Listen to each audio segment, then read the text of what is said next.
Good evening, everybody. This is AJ Rassamni, your host at GVWire Unfiltered. Good evening, and welcome to another great episode. We have two guests, actually both returning, that are going to come on later on in the show. David Tangipa, California Assembly Member, District 8, which is in our own backyard. Good evening, David, and welcome. We'll get to you in a few minutes. And AJ Rassamni with the Blackstone Avenue um, Merchants Association. He's returning back. There was a debate or a panel last week that he was going to attend, but he didn't get a chance to attend. So we're going to ask him what happened and what comments he's got from the Merchants Association about Blackstone Avenue closures. So with that, let's dive right in. Weather. Let's put up the weather first. What is this beautiful week looking like? Maybe a little wet tomorrow night. Little bit of chance, less than 40% chance. But look at those temperatures. Beautiful 70s. A little cooler tomorrow, but 70s, low 50s in the evening. All the way through the end of this week and into early next week. Would you take the bus in Fresno if it was?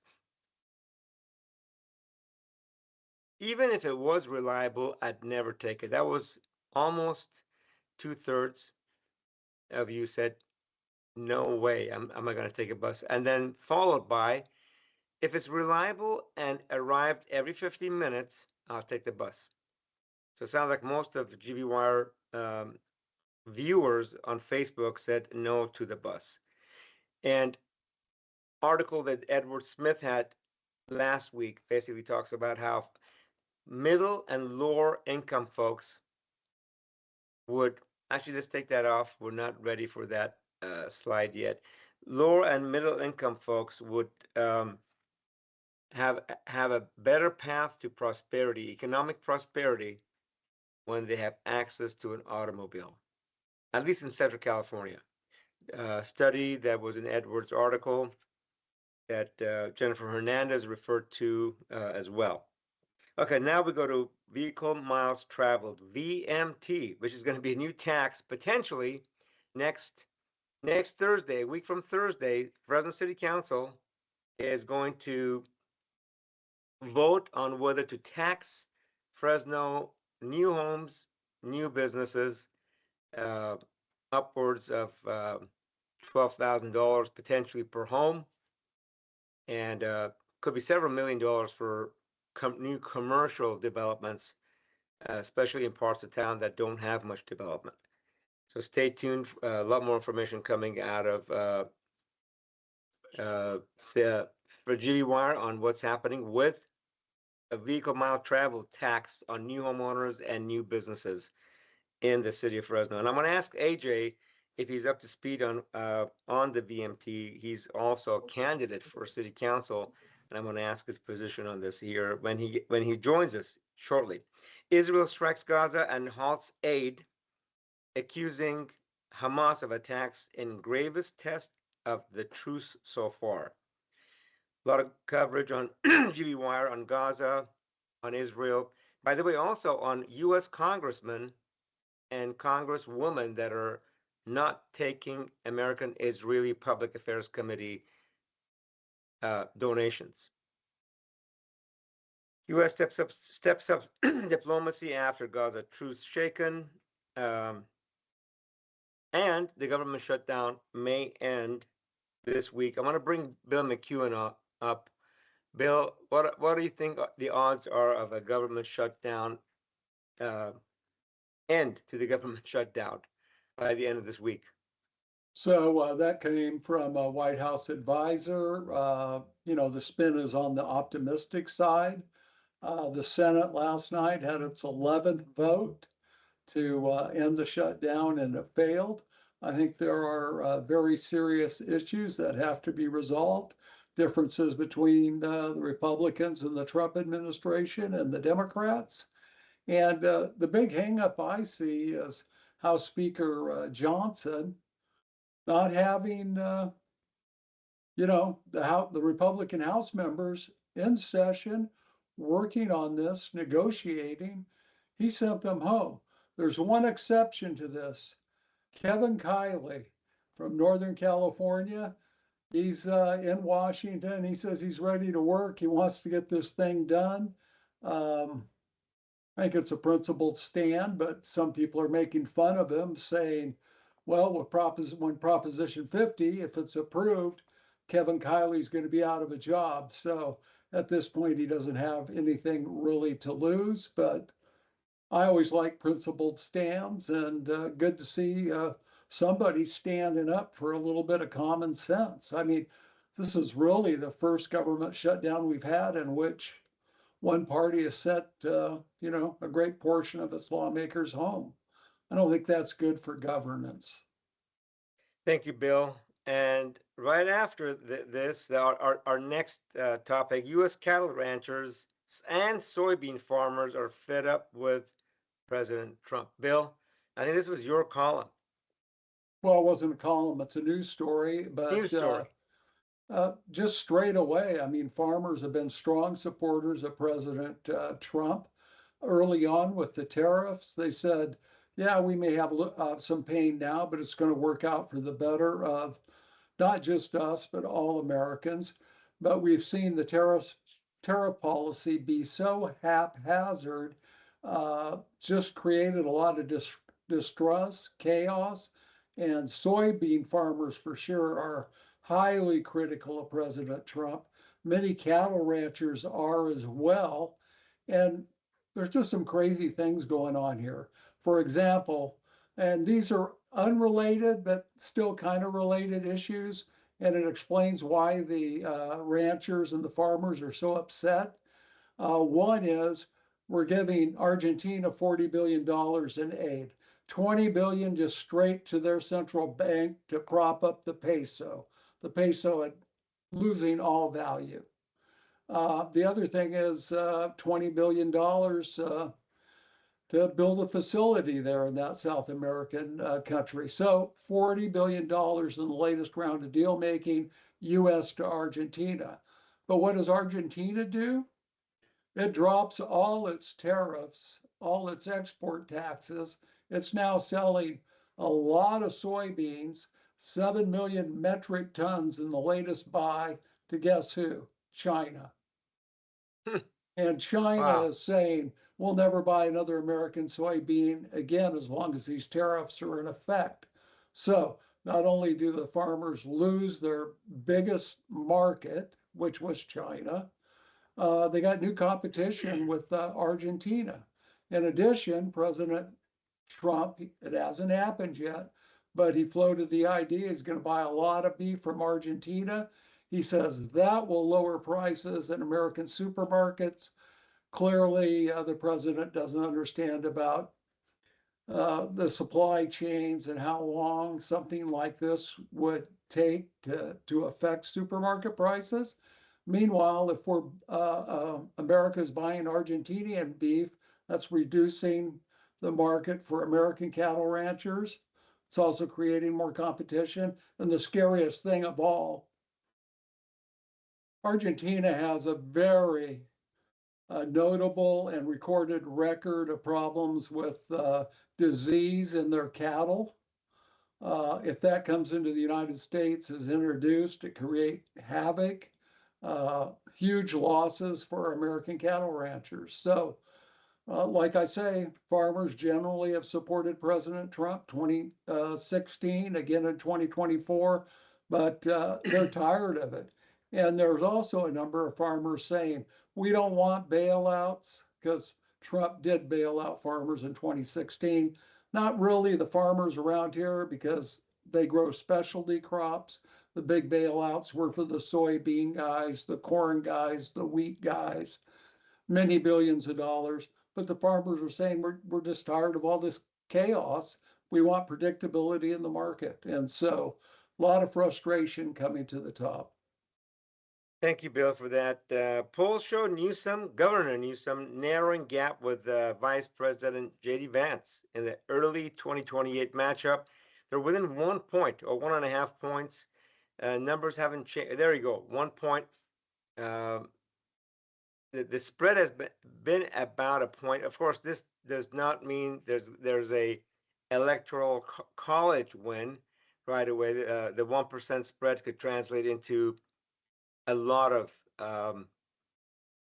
electoral college votes, the difference in votes depending on where that 1% of voters or the respondents to this poll reside. Actually, um, Bill, you have a comment on this? Yeah, and Darius, you love polls. You read practically every poll story that's out there. And this has been the #1 story on GV Wire today. Somewhat of a surprise to me. It's a hypothetical matchup. It's 3 years away. Anything can happen. We know that. And yet, readers really interested in this. The one thing, my kind of takeaway from the last 6 months or so is Gavin Newsom is really building a national profile. He will be able to raise a lot of money, and he's a serious contender for the Democratic nomination. If Trump doesn't run again in 2028 through some legal challenge, gets a friendly verdict from the Supreme Court, I would expect that J.D. Vance will be the GOP nominee. So we can see that Newsom, he likes this. He likes the attention. And I think he's building his national profile. And the other thing we're seeing is Newsom is trying to take on a persona as kind of the left wing Trump and really trying to build a lot of support among male voters and that kind of thing. A lot of outreach to the tech community. And we know the tech community, strong support for President Trump in 2024 with Got it. contributions Okay. and with big endorsements on high profile shows like Joe Rogan. Got it. Thank you, Bill. Fundraising is way ahead for Governor Newsom's Prop 50, but race is close. Probably too close to call now. But there's several polls out. I don't know if Bill, you have a quick comment because we need to move on. I want to get to your ICE story here, unless you have a quick comment on this. Just a quick No. comment on this is polls show that support is kind of soft on Prop 50. So people are saying, I'm inclined to vote for it, but they're also indicating it's kind of weak support and they may change their mind. Got it. Thank you, Bill. When ICE comes to a California hospital, nurses and doctors must protect their patients. This was a column today. I mean, an opinion piece. Can you? This is one of your Well, I posted it up items. there. It's from, it was written for Cal Matters. It's a nurse at a Riverside Community Hospital. ICE agents came in, they didn't have a warrant. They demanded to see one of her patients. She politely but firmly said, unless you have a warrant, you can't come in. They said, yeah, we can come in. And she said, no, California has a new law. She cited the law number. I don't remember it right now, and that is indeed true. And after trying for quite a while to gain access to this patient, they ended up walking out of the facility. So I would hope that all the hospitals in California have put out something to their staff about this law that was signed by Governor Newsom about it being in effect. No access to patients by ICE unless you have a warrant. Okay. Thank you, Bill. That was Senate Bill 8, which prohibits ICE agents from accessing non-public areas of California hospitals when they don't have a warrant. Okay, ICE says woman entered U.S. illegally multiple times. Fresno lawmakers want her released, and that list includes Assemblywoman Esmeralda Soria, Congressman Adam Gray, Senator Ana Caballero, and Congressman Jim Costa. Called her detention a betrayal of trust. I'm going to ask Bill or David Tangipa if they have any update on why are they calling her detention a betrayal of trust. Bill, any comments on that? Or David? Bill, you're on mute, Bill. Yeah, I wasn't involved in the story. I Okay, was off for a couple days. I can just say that, she was trying to clear up her immigration status. So it's a very similar situation to what happened to the manager at Pismo's Pismos. restaurants. The difference here is, people say she's come back and forth across the border illegally at least 6 times. That's much different than the Pismos case. Thank you, Bill. Any comments on that, David?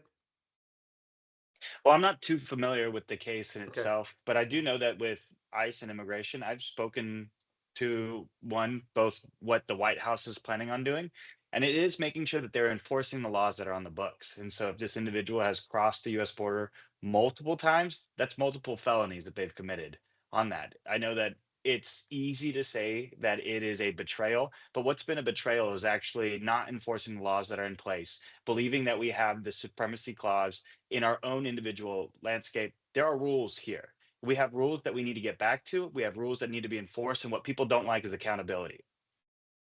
Thank you, David, for that. Sequoia Brewery is open or reopened, has deals for furloughed federal employees. Uh, Hats off to Sequoia Brewery. Please drink responsibly. Controversial North Fresno four-story apartment gets okay from City Council to move forward. I think it was a 4-2 vote. Councilmember Carbasi and I believe Councilmember Maxwell voted against this project. Bill, do you have the final vote on that? No, I don't, No. Darius. Okay. I know Carbasi because that's his district. He voted no on. So let's ask Paul if he has the vote count. We can. Well, I'll look it up, Darius. Go Okay, ahead. great, great. And then the next one, will Fresno raise taxes on new homes and businesses? We kind of briefly hit that earlier.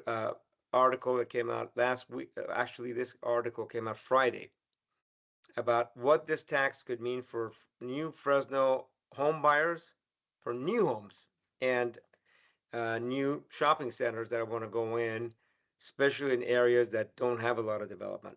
Great information on uh, this issue on this topic on GB Wire. Wired Wednesday will cover tomorrow morning why a state mandate will add to Fresno's housing costs. Basically, AB Assembly Bill 130 allows cities to use those housing taxes, which are based on vehicle miles traveled. You know how much you use your car. The more you use it, the more taxes you got to pay through the price of your home or the price of potential items that you can buy at the stores. And this is to help finance affordable housing projects in the state of California. So City Council is going to vote on this a week from this Thursday, the 30th. And with that, I'm going to bring in, actually, let's put up slide 23. Yeah, there we go. Cam Malloy. Thank you, Cam. Maxwell and Carbasi voted against the Northwest Fresno project. Bill, you can let Paul know that one of our viewers got to that information right away. 4-2-1. Robert Wharton. There you go. Thank you, Robert. Sounds like 4 in support, 2 against, and 1 person wasn't there or was had or abstained. Okay, the people who drive the farthest are people who cannot afford to live close to their jobs. They also tend to not work in central business district, and they also tend to work on shifts. They're just totally screwed. It's like, how many ways can you screw these people? And they tend to be brown people. That's environmental attorney Jennifer Hernandez, and one of the partners at Holland and Knight. With that, let me bring in Assembly Member David Tangipa. David, welcome back again to Unfiltered. Uh, Kind of walk us. You're one of the only, maybe the only member of the Assembly that either voted no or abstained from this vote. Uh, First of all, is that correct? Is that a correct statement? That is a very correct statement. Okay. Tell us why you voted while you abstain, then you would not vote yes on this nice new tax that sounds like a lot of your Republican colleagues supported and voted to say, yes, tax new home buyers a little bit more.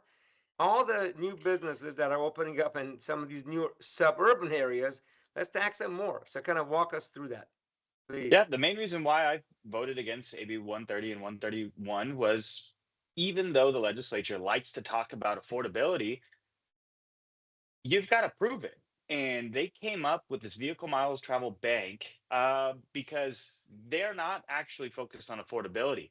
What this bill does do, and why I think some of my colleagues really voted on it, was because of the CEQA exemptions, which, if you talk to developers, you talk to home builders, it really does help streamline the time frame. I get that. I understand that part. I support the CEQA exemptions. What I do not support are more rules and regulations from people in Sacramento creating arbitrary things that are going to increase cost. Even though this is going to streamline the time you can build a home, this is something that they can. It's estimated that's going to increase the cost of housing by $16,000 per unit.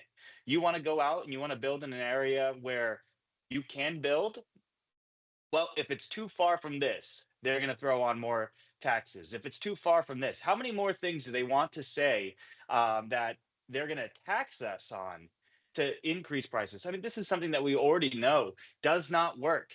Builders build homes, legislators get in the way. This is something that we don't have a housing affordability crisis. We have a housing availability crisis. And if we get legislation out of the way, let builders build, help streamline the process, and actually do the right things in place, then we will see affordability through abundance. But we create these rules, laws, and regulations that only create scarcity, or they force developers to pass down the cost onto the home buyer. And we don't actually do what we're saying we're doing. And that's what I felt like these bills were. AB 130 and 131 was saying the right things, but doing it in the wrong way. I am not for supporting issues like that. I've worked in housing. I have helped numerous people into housing. I've worked with so many developers and builders. We know that the thing that we can do best is get government out of the way, permit the process, get permitting done, help streamline the process. I mean, look at what CEQA has done. CEQA was never intended to be for housing and infill housing, but how was it weaponized? That weaponization came from government creating that. I don't want to create the same weaponization with vehicle miles traveled, but I fully expect it to happen, and that's why I voted no on it. Before I get to Bill, thank you for that. Let's put AJ on it as well because he's nodding his head as you were saying, yeah, we got to get government out of the way. Government just adds more cost to housing and all the things that private sector is so good at. But AJ, hold on 1 second, please. So David, that was first of all very courageous of you who be the only person amongst, including your Republican colleagues, that say, "I'm not going to support this." That's you stuck your neck out. You understand the issues. I'm sure you're going to get targeted by some folks. Why are you not supporting this new tax? Has any of your Republican friends told you why did you vote that way or no? No. Again, their biggest thing is they support the CEQA exemptions. I also support the CEQA exemptions, but what it does is streamline the process. So yes, you can build housing faster, but it will not make housing more affordable. And for me, I think and they're like, well, just do it now and we can fix it later. I don't think we do. I think we get it to a point where it's just close enough. We like to tease people with almost getting it right. We'll say we'll do it right later, but we never get to that point until we have to do it. I don't want to do that. I don't want to play that game. I'd rather just fix it when we all know the issue. So whether if it's just doing the right thing, in my opinion, that's what I'm going to work on. And Governor, it sounds like Governor Newsom is going to take these dollars, which up to some, according to some reports, upwards of $300,000 per home, to create a fund to basically subsidize affordable housing, which is, we know, is all going to have to be union built, which is going to be one of the most expensive housing in the state. So this money is not a new tax by and large on all Californians. It's just a tax on new home buyers people that are buying new homes and also new shopping centers, potentially new shopping centers. Let me go to AJ before I get to Bill. But right before that, Go right ahead. before Go ahead. you say that, if we just took the $36 billion that is missing, that was allocated to the homeless, and bought them a bunch of homes under developers, we would have saved California billions of dollars. So think about it that way. There are $36 billion that went to homeless programs that we have no idea actually solved the issue. But if we spent $36 billion on buying 180,000 people homes in areas where we allowed you to build, we would have saved everybody billions of dollars. That's how backwards this is. That's by the way, that's another great point. Just instead of figuring out how to tax people and subsidize different programs, just put that money out. Let government buy homes all across California. First of all, you boost the housing Well, industry. I'm not advocating for government to buy homes. I'm just saying it would have been better than giving it to these programs, because Got it. every homeless person would actually have a home. Got it. Thank you, AJ. Before I bring Dr. McEwen in, why are you nodding your head so aggressively every time David Tangipa says, yes, we got to get government out of the way? And give you quotes, and you know who said it. Government is not the solution; it's the problem. You know, Reagan said that. And I want to talk about the $36 billion. Before COVID, before we started spending the $36 billion, we had 130,000 homeless in Fresno. After $26 billion, today we have 180,000 homeless in Fresno. So in California. In California. California, That's yes, what I meant, yes. California. So how did we solve the problem? We have the same issue in Fresno too, because we spent about $300 million and we have a few thousand more homeless people. So the approach that we have is not working, because all what we do as a government is we put the Band-Aid. We need the problem to continue, because this is how money flows in. It flows in for a lot of nonprofit organizations that there are special interests that make sure that this problem doesn't go away. And I'm going to give you an example. In LA, the top 5 nonprofit organizations that house homeless, have shelters, the executive director of these shelter nonprofit make over $800,000 a year. Do you think they want to solve the problem? That's a great point. No, I mean, if you're making $800,000 a year as the head of a nonprofit driven to supposedly solve this problem, oh my God. Oh my gosh. Do you have a name of the nonprofit you can share with us, or no? I don't have them, but I checked it online a few months ago, and I'm sure today they make more than 800,000.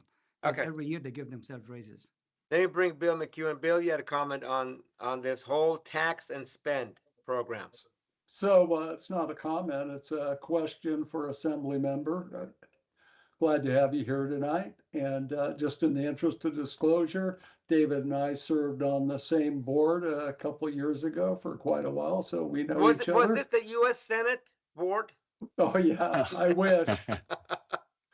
So, but I do have a question, and because when you look at AB 130, the Assembly member mentioned it has some good things in there, and one of them was it limits fines for HOAs to $100.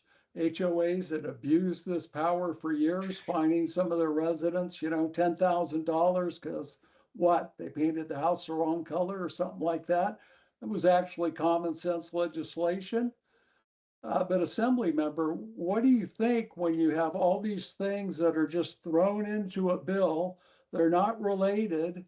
And by the way, you had 3 days to look at this bill, and I've looked at it. It goes on for 58, 60 pages, and you have no time to analyze. And it's all this different stuff. It's like goulash. You've been up there a couple of years. How often does this secret bill just appear out of nowhere at budget time? Well, I've only been here for 9 months, Okay, but 9 it months. definitely feels like 10 years.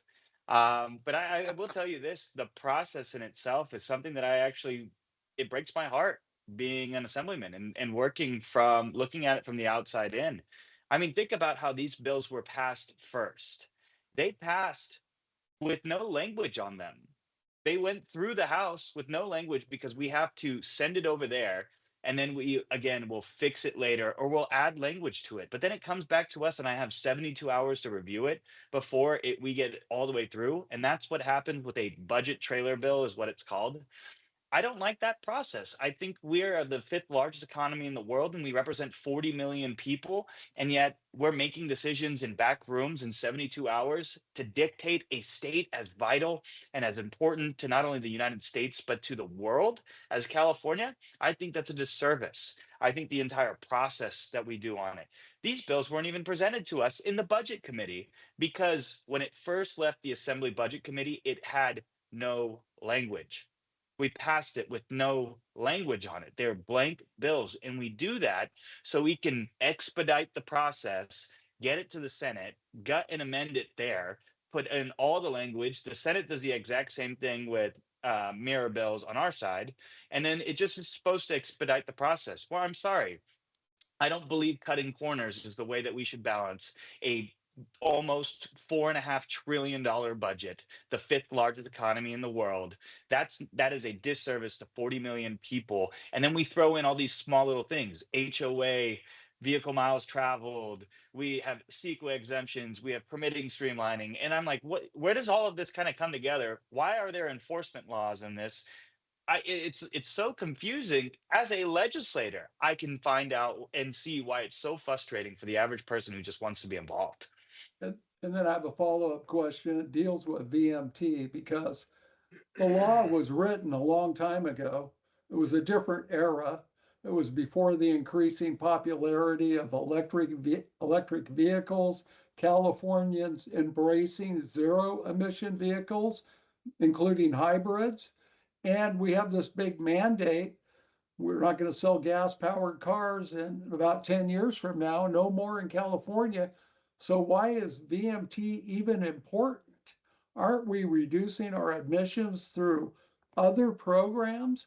These huge incentives, money that goes to the Air Pollution Control District, federal, state, our local dollars that we pay extra on our car and truck registration that goes into a pot. We're taking beater cars off the road. Someone has an older car. They go through the Air Pollution Control District. They don't get a new car, but they get a good voucher to buy a 3-year-old car that's burning nearly zero emissions. We got that program. Why are these guys all hung up on VMT? It doesn't make any sense to me. Can they not even remember the legislation they passed the day before? Well, it's because they didn't think about their legislation potentially working, and not only working, but because we are going to electrification on our vehicles, because there are so many hybrids and miles per gallon cars that can get 30, 40, 50 miles per gallon, what they didn't realize was the loss of revenue on the gas tax. And so this is a way that we can test how can we still get the money out of the people, because now they have such high efficient vehicles. And there is a loss of revenue now happening on that end. So this is just another way that they're testing vehicle miles traveled. Think about it. They are looking at potentially shifting the SB1 from a couple years ago. That was the gas tax, shifting that to a vehicle miles traveled registration fee. So you will have to log in at the beginning of the year, your car on the road, and then you will have to log in at the end of the year how many miles you drove. That is what they want to. And then they want to charge you proportionate to the gas tax to bring in that revenue, because electric vehicles don't pay gas tax. I'm gonna jump So, in. Yeah, David, I'm not, you know what? I'm not opposed to that because you just said it. Electric vehicles don't, they use our roads. A lot of them are heavy and heavier, which means they will do more, put more wear and tear on our roads. And Cam Malloy's point is, I think, by the way, Northeast Fresno, is that your area, David, or no? Northeast Fresno? yeah, North Fresno, and yeah, pretty much Northeast Fresno and Clovis. So she's one of your constituents. She said VMT should be paid by the actual driver based on the miles traveled. They can easily know how many miles we travel, and that could be fair. But that is fair. I mean, electric vehicles don't pay any gas tax. They use our roads. What is it? 1 out of 4 cars sold in California is electric. I'm not sure that's number is accurate, but it's a high number. That's correct, Darius, Okay. 25%. Okay, 25% is electric, and they don't. These guys don't pay gas. They obviously they don't buy gas. They don't pay gas tax. They don't pay into the repair of the road. They gotta pay either higher registration numbers or annual renewal fee, because it's not fair to me that I don't drive an EV. I drive a regular gas car. It's a lot more efficient than what I had, 10 or 15 years ago. But I pay gas tax, and these folks don't. But here's the thing, though, that it creates double taxation for the individuals who drive both a gas vehicle and drive a lot. I have a 2-year-old truck. I have 97,000 miles on my truck because I have a district that is so large. So I have to pay now a vehicle registration tax on that, and I also have to pay the gas taxes. Or should everybody who drives an electric vehicle be the ones who have to pay that? Only the If that's EVs. the Only the well, EVs. that's not going to happen, and we know that Okay. that's not going to happen because they want to push everyone towards the EVs. So, but this is an area where, again, it becomes double taxation for anybody who has a gas powered vehicle. And not only that, if we need to think about the people who are actually lower income. I grew up in low income housing. I grew up in extreme poverty. The people who can afford an electric vehicle don't come from my family. My mother currently makes $24,000 a year, but now she is asked to buy an electric vehicle. We're just trying to make it at ends meet right now. And when we have the highest gas prices, the highest cost of living, the highest electricity costs, and we're not doing anything to solve that before we're getting to take more money from people, I don't think that's the right side of the right mindset we should be in. That's a good point. If there is a tax on, if there is a vehicle mile travel tax on EVs, it should be another option could be there should be on all cars, but you remove the gas tax at the pump. That goes to zero, the California side of it, and I know there's federal tax on that as well. Um, but if that goes to zero, then everybody pays however many miles you drive every year. Now, of course, the challenge for Central California is that we are a much less dense part of the state. Our distances are much larger, farther apart than if you lived in San Francisco, as an example. So there's some challenges that we face. By the way, several of us, including Granville Homes, requested to office of what is it, planning and research of the governor's office in 2020 to split the state as far as VMT fees are concerned into 3 areas: Bay Area, Northern California, Southern California with all of its traffic and congestion, and Central California, which is not well populated. The population per square mile, and if you take all 8 counties of the San Joaquin Valley, is substantially lower than other parts of the state. So we should really have 3 separate VMT measures. But of course, it's one size fits all for all of California. Cam Malloy says, I have a gas card and will always have a gas card. Charge me based on my VMT. Robert Wharton says they want to know your miles. Sounds like so they can tax the developers. Okay. Naomi Popov says government overreach to want to know our mileage. So a lot of those, but I'm going to switch topics, and I would like David to stay on. We're not talking about VMT, but we're talking something that's right up VMT's alley, and that's how to reduce VMTs by restricting an artery that feeds North Fresno to downtown Fresno. It's almost like saying, hey, we need to get you some plaque and build up some plaque in your vein and in your arteries so you can't move to downtown Fresno from North Fresno, and that's Blackstone Avenue. David, have you heard of the Blackstone Avenue beautification program, which shuts down 2 of the lanes on Blackstone starting next year? Have you heard of that? Yes, I have. I've heard AJ talk about it a lot. Okay. By the way, you have any thoughts on Prop 50? There was a couple of comments on that. Do you have any thoughts? Okay. I think we know. Okay. In We 1 minute or less, 1 minute or less, and then we're going to get to you and AJ on this Blackstone Avenue deal. Tell us Prop 50. I'll tell you this, I'll debate anybody and everybody on Prop 50. I'm a big no on Prop 50. You know, this whole argument of whataboutism that they're trying to do, it's such an elementary argument. And I, unfortunately, as the youngest member in the state legislature, had to tell everybody to act like adults. This whole thing that if Texas is doing it, we should do it. I told them, I was like, what are you telling people? That we can do gerrymandering worse? And look at the entire arguments. To defend democracy, they must dismantle democracy. I was there when they suspended the California Constitution to do this. To combat gerrymandering, you must gerrymander worse. I thought we used to lead the way as Californians. You know, it used to be as California goes the nation, but it seems right now as Texas goes California.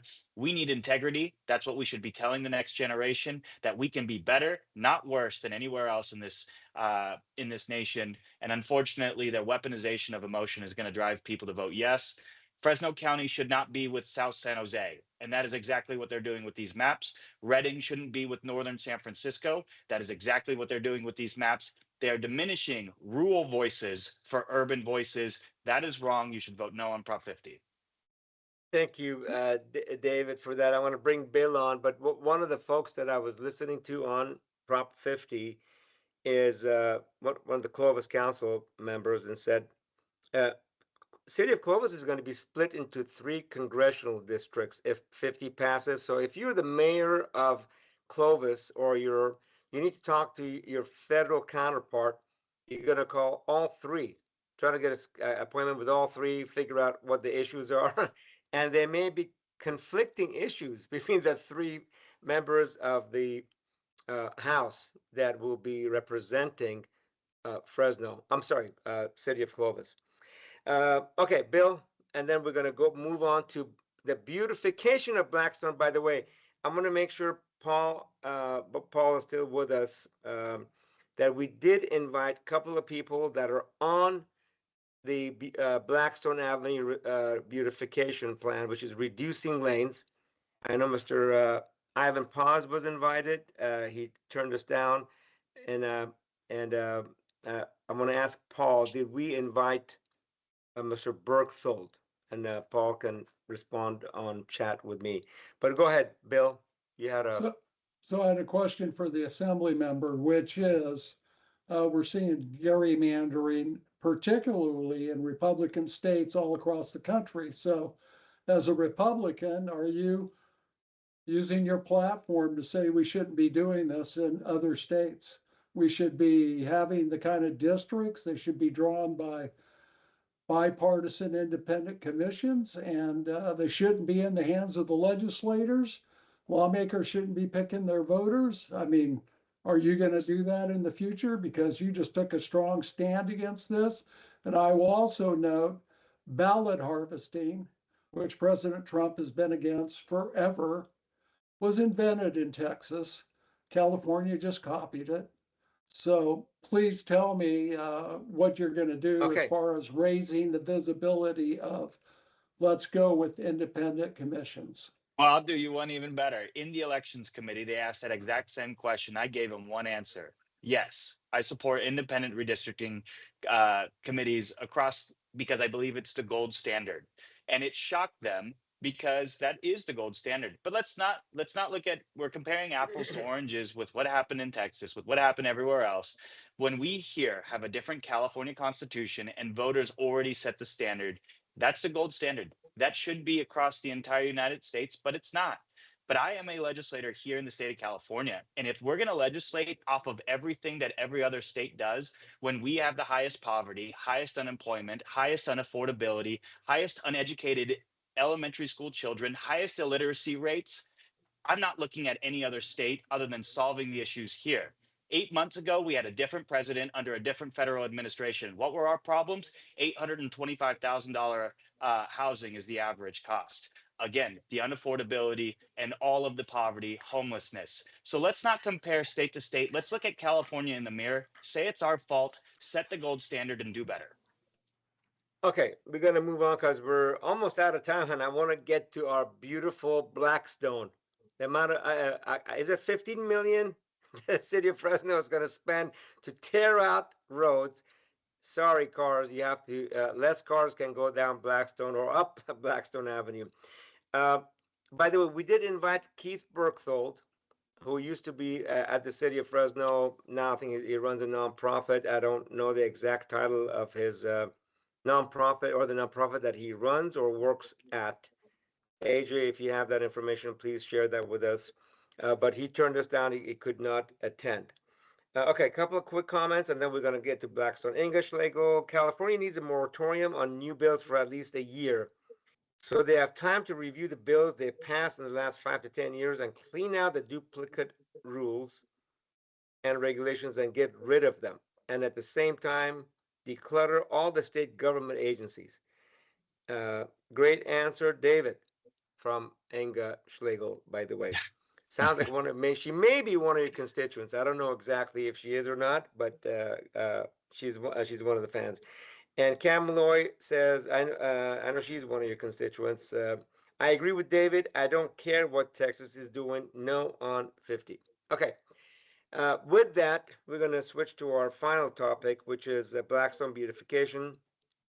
Let's put up slide 29. We did invite Mr. Paz, Ivan Paz, to come to this podcast. He is a community land use project manager, land use academy project manager. AJ Rassamni was on a panel that Mr. Paz had put together, but he was dropped from the community panel after disagreeing on Blackstone Avenue's complete streets plan. Ivan Paz, a Fresno State professor, said the move was due to Rassamni's refusal to collaborate. Anyhow, AJ, there's Yes. picture of you with Mr. Paz. Sounds like you guys are really close buddies. Tell us why you were removed from that panel. What was that panel about? And I do want to bring David in a few minutes to opine. Now you're a state assembly member.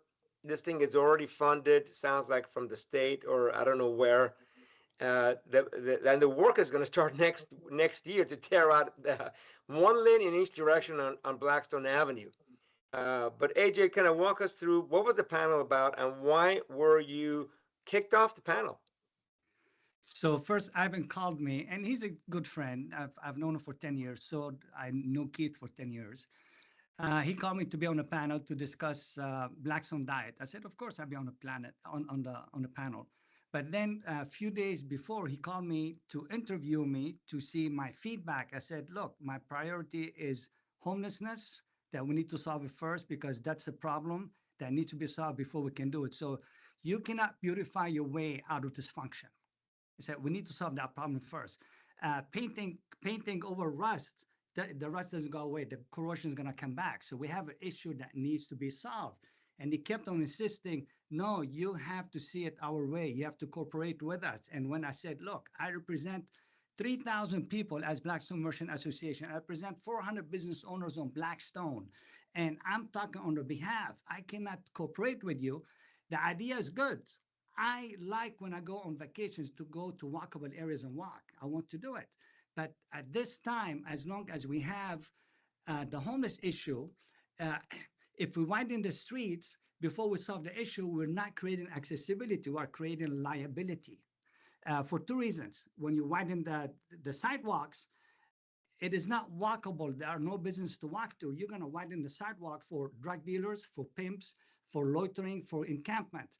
And we have another problem. It's every 100 feet on Blackstone. This is a commercial corridor. Every 100 feet on Blackstone, you have a driveway for a business. So what's going to happen? So now you're going to create more pedestrian accidents. As a matter of fact, if you search, Blackstone has the highest pedestrian accidents in Fresno. So what we're going to do, we're going to increase the accidents. Is the plan over here to depopulate Fresno? If that plan, then yeah, let's go that way. So I am not against it, but I'm saying this is a commercial corridor, and there's a reason why we don't have bikes on the freeways. Well, that's the area from Dakota to 180 on Blackstone Avenue that's going to lose one lane in each direction. Do you have any merchants that say, "Hey, we got to stop this thing. We're gonna send a letter to city council and the mayor to take the money and put it in other parts of Fresno that need a lot more beautification. Don't shut off this artery to downtown Fresno because it will impact downtown Fresno as well." Do you have any petitions going, or people say no, let just city of Fresno do what they want to do? Yes, 2 weeks ago I went on vacation because my son got married, and then last week I had my own dinner event, so I was too busy to work on. But I already have few hundred signatures on a petition, so my goal is to get a lot more before I submit it to the city. But the problem, to come back over here to the problem is, I asked the question, would you put human life, would you put the project above a human life? Because we put a human life in danger over here. And he avoided the question. I've talked to somebody in a bicycle club that also avoided the question. They said it's valid, but we still have to do it because once we do it, the loitering is going to go away. And again, you cannot paint over a rust and expect the rust to disappear. The corrosion is going to come back. It's going to look beautiful for a while, but it's not going to solve the problem. We need permanent solution for homelessness. We create permanent solution for homelessness. We're going to create safety and prosperity for Fresno as a whole. But again, Blackstone is a commercial property. There's every 100 feet, there's a driveway.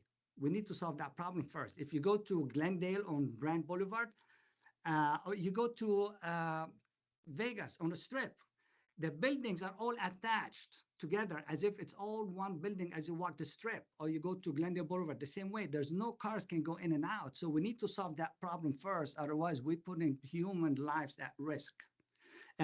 I did send you a video a couple of days ago. Yeah, we're gonna play it. No, we're gonna play that video right now. Let's Okay. So I was coming out from a dealership. This is it. And as I'm coming out, I pulled out to see the traffic, and I almost hit hit a bicyclist. So I had to stop. If I wasn't paying good attention, I would have hit that person. And this is today. We don't have a lot of people riding on Blackstone. So if we encourage it, and Blackstone has the highest pedestrian accidents, what are we doing? Encouraging more accidents on Blackstone. So we need to solve that problem first. And this is my problem with the city is they're putting the projects, every project they do in Blackstone is more important than human life. This is what I've been noticing. They did the same thing with buying shelters on Blackstone and housing people 1,000 feet from a school. Great points. By the way, we have one more slide that I actually missed on VMT. We're going to put it on right before we get off. It's about cost of the VMT project and when they start charging people, where the money is going to go, actually. But before I get back to VMT, David, any comments on Blackstone Avenue road diet, taking cars off, adding a bicycle and a pedestrian lane, what they call Blackstone beautification plan? Any comments on I'm just that? trying to figure out, what are they walking to? Like where?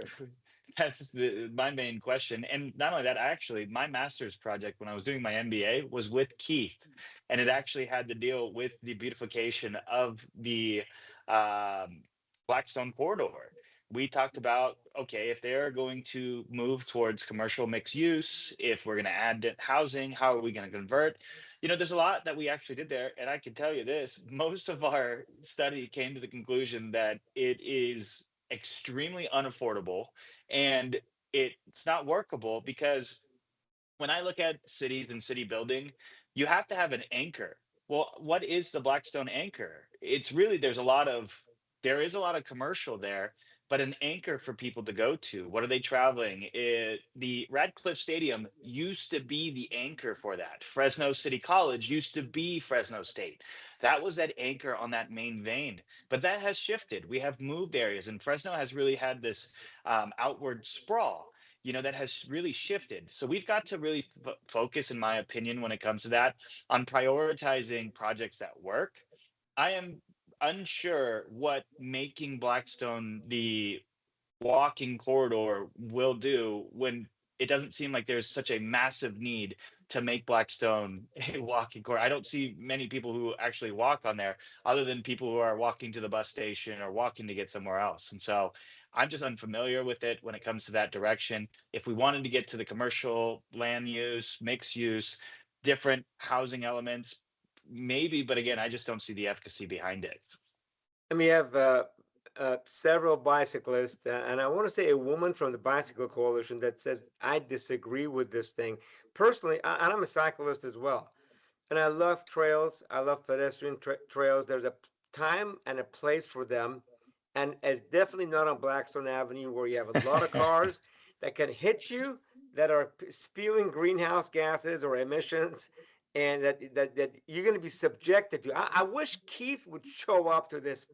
This is a challenge. Anybody out there that knows Keith Berchthold, please tell him we need him on this podcast. Because I want to ask him, what was he thinking when he was thinking, you know what, we're going to get more people to walk and take their bicycle on Blackstone Avenue, next to cars, next to all the greenhouse gases that are going to be spewed. Is it good for their lungs or not? And is it dangerous or not? I mean, we have somebody here, Robert Wharton said, my dad hit a bicyclist the same way on Blackstone Avenue. It is dangerous. Cam Malloy says, is there any chance we can stop this Blackstone fiasco? And Cindy Clark says, use the money to actually beautify the area, clean the trash, repave, and find housing and resources for the homeless. Continuing to reduce lanes in a city with over 500,000 people is one of the most ridiculous ideas. Robert Wharton, would the council members let their kids ride up and down Blackstone? Great question, Robert. Okay, let me, in the last few minutes that we have available, let me go to AJ and then Bill. Yeah, I want to say if shiny sidewalks and bike lanes could solve problems, Fulton Street would be thriving because we tested it on Fulton. We have an underlying problem, which is homelessness, and the city is trying to avoid that problem. So you mentioned that what this gonna do if they take it from 3 lanes to 2 lanes, gonna create a bottleneck, and it's gonna basically have the consequences that people's gonna start going to other side streets like Palm and Morowa to go toward downtown. Because at 7 o'clock in the morning, if you've been on the freeway at 7 o'clock in the morning, it stops, and that's why people have to take side streets, and that's going to create even more problems. And also, there's CEQA and EIR requirement. It said any major line reduction requires an environmental impact report, and the city didn't do it. And even in the report for Blackstone beautification, it said that they need to test low test. They need to take 1 lane, put the cones on it, separate it, and test it first before they move on with the project. And they haven't done that yet. So the city is avoiding the problem, just trying to escape forward and say, yes, we're going to do it, and everything's going to be okay because it's going to be shiny. Those are great, great comments, by the way. A lot of these comments are going to be split into 90-second snippets, be all over GVWire social media and our Facebook page, AJ's and David's, and of course, Bill's. Before I bring Bill on, David, have you or are you going to send a letter to Fresno City Council on 2 items? Number 1 is the VMT is going to cost new homeowners a lot of money. That, you know, share your position with Fresno City Council members. That, you know, whether you, it sounds like you opposed the VMT fee, you voted against or didn't support AB 130. Are you planning, because they're going to vote on it a week from this Thursday, are you planning on sending a letter at least to the city council, president, mayor, and vice president of the city council? That's Mike Carbasi, Miguel Arias, and of course Mayor Dyer. Mayor Dyer supports that new tax. Let me just say For that. me, yeah, for me, I haven't, it's not something that I've been getting any calls to my office about. I do really respect local control. I haven't spoken to many on this one and this issue. I can say that my primary focus has been on Prop 50. So again, I would hope that the city looks at this as something that could be wrong, but I really do respect what the city council and the people there vote. I may not agree with it, but those people are duly elected to handle their own municipalities. It's my job to fight at the state level, just as much as I'm not worried about Texas. I would like to defer to a lot of my constituents, and I have not received a single call on that. Okay, sounds like we gotta let your constituents know to contact you so that they, hey, do you support or do you oppose? And some folks may support, hey, we need no new taxes. Others may say, no, we don't. But they should communicate that with you. That way, Mhm. you can make it more better Exactly. educated. Well, Yeah. and the interesting thing that I heard recently too were that developers came in support at the meeting. Some developers, Yeah, and let me say why. I'm a which was developer. confusing to me. Yeah. Let me address it. So if you have a small project, 50, 80 homes, 100 homes, you want to get your project through, you go, gosh, the city is giving me an option. You got either I have to do my own environmental impact report, the EIR, which takes 18 months at a cost of a couple of $100,000, or I'll pay $5,000 to $7,000 a home fee and I can go to development, in the next few months. So if the market is hot, they go, I'll pay the fee, pass it on to my buyers, but time is of the essence. So several national builders, Leonard, who was it, D.R. Horton, local builders, Bonadelli, a couple other folks said, yeah, we support this new fee because it saves us time and money. I'm opposed to it. And let me tell you why.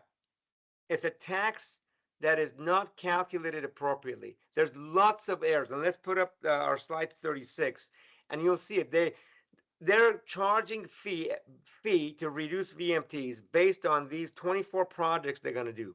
Okay, two of the projects is extending bus lines. Those bus routes are already in place. So they're charging the new home buyer for something that's already been paid for. That was Council Vice President Miguel Arias's point. To me, it's double taxation. And then there's $3 to $4 million in marketing and analysis and planning that has nothing to do with actual infrastructure that will actually reduce your VMTs. But all of that adds up to about $20 million.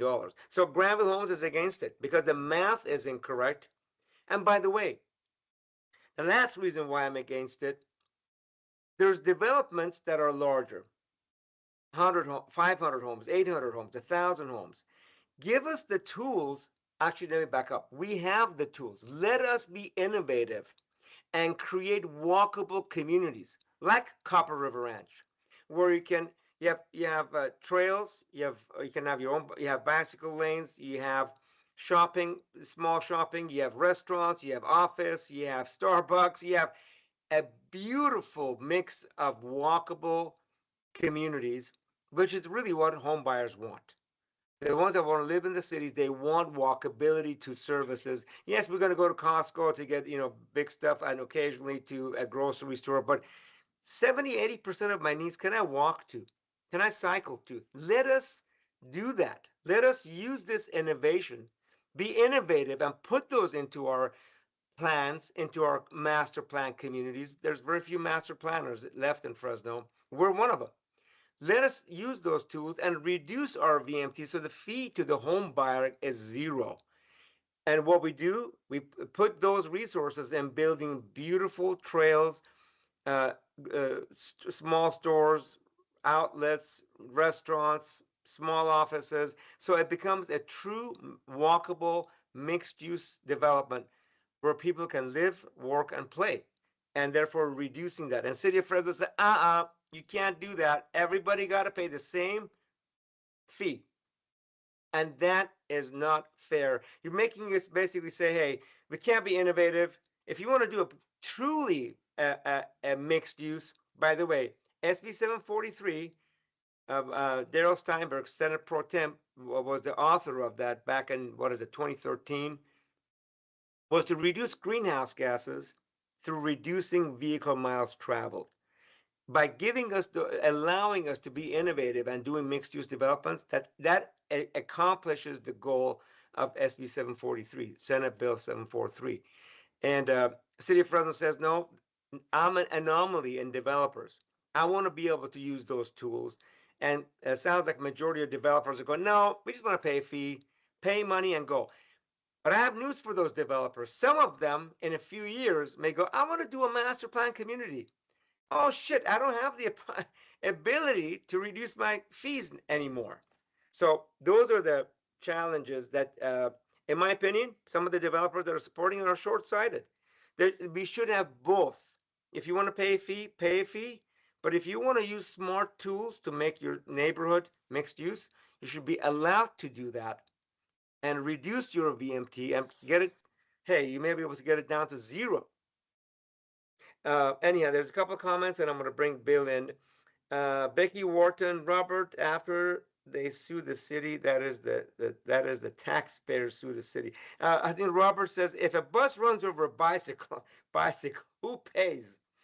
Becky said, Robert, after they sue the city, the taxpayers. Cam Malloy, I oppose this VMT fee. It should be paid for by all individuals, not by developers, which will be passed on to new home buyers, if I understand it. Cam, you're exactly correct. That's how it will go down. Robert Wharton, those national chains would love to see the local developers suffer. Okay, Bill, you had a comment, and we're going to wrap up. Yeah, it was for the assembly member because I feel like he buried the headline. One of the biggest proponents of the Blackstone plan oversaw your study. You participated with him. It was your master's thesis, and it said this won't work. That has never been released to the public. Tell me what shelf at the Fresno State Library your master thesis is on so I can go check it out and read it, Assembly Member. Yeah, it was actually our program. It was our project, and there was a group of four of us. And I really do give credit to a lot of the others. They're extremely smart individuals, and we looked at it from, I mean, everything that they need to do to bring Blackstone in compliance with commercial mixed use, livability, everything that they asked, everything that Keith kind of asked of us. And we're looking at this, and we're like, utility cost and changing all the lines doesn't make sense. Retrofitting this to housing standard doesn't make sense. And what we were really just trying to find out is that this just isn't feasible with current rules, regulations that are in place. But again, it also went to the point of we really just tried to identify, like, what's the anchor? Like, you want to make Blackstone this, but you're just simply saying that it's going to become this.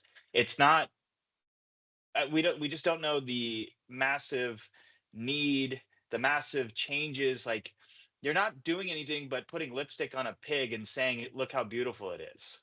And you have to make the areas, you have to give incentives, you have to create entertainment districts, you have to have a full scale plan instead of, in my opinion, random changes every 2 to 3 years. It's the same. It's actually an issue that we've seen with kind of term limits with the city of Fresno.